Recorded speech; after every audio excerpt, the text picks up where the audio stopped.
বেশ কিছুদিন থেকে শুনতে পাচ্ছি যে আমাদের রামকৃষ্ণনগরের গড়রবন্দ এলাকায় একজন মানুষ তিনি নাকি দুর্গা মায়ের আশীর্বাদ স্বরূপ স্বপ্নে একটা ঔষধ পেয়েছেন, যেটা খেলে নাকি মানুষের অনেক ধরনের অসুখ কমে যায়। দেখো, সব কিছুর পরে আমি একটা জিনিসই বলবো, যদি আমরা মন থেকে বিশ্বাস করে কোনো একটা কাজ করি সেটাই কিন্তু আমাদের অনেক ভালো ফল দেয়।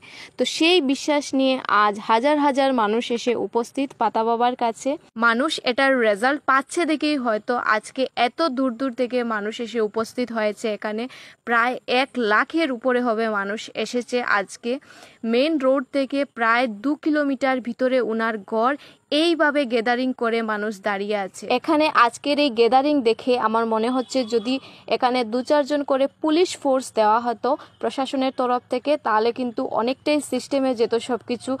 কোনো কিছুই সিস্টেমে নেই, তাও যতটুকু পারছে এখানে লোকাল মানুষরা সিস্টেমে রাখার চেষ্টা করছে, কিন্তু সিচুয়েশন হাতের কন্ট্রোলে না। এত বেশি গ্যাদারিং ছিল আজকে, তবুও এখানে লোকাল মানুষ অনেকটাই চেষ্টা করছে সব কিছু সিস্টেমে রাখার। ফাইনালি টানা 6 থেকে 7 ঘন্টা লাইনে দাঁড়িয়ে আমরা মায়ের আশীর্বাদ পেলাম। এখানে যবে থেকে গিয়েছি তখন থেকে মানুষের মুখে অনেক গল্প শুনতে পাচ্ছি যে অনেক মানুষ অনেক বড় বড় রোগ থেকে সুস্থ হয়ে গিয়েছেন। তো সেই বিশ্বাস নিয়ে আমরাও গিয়েছিলাম আমাদের মনের আশা পূরণ করতে। আমি জানি এখানে অনেক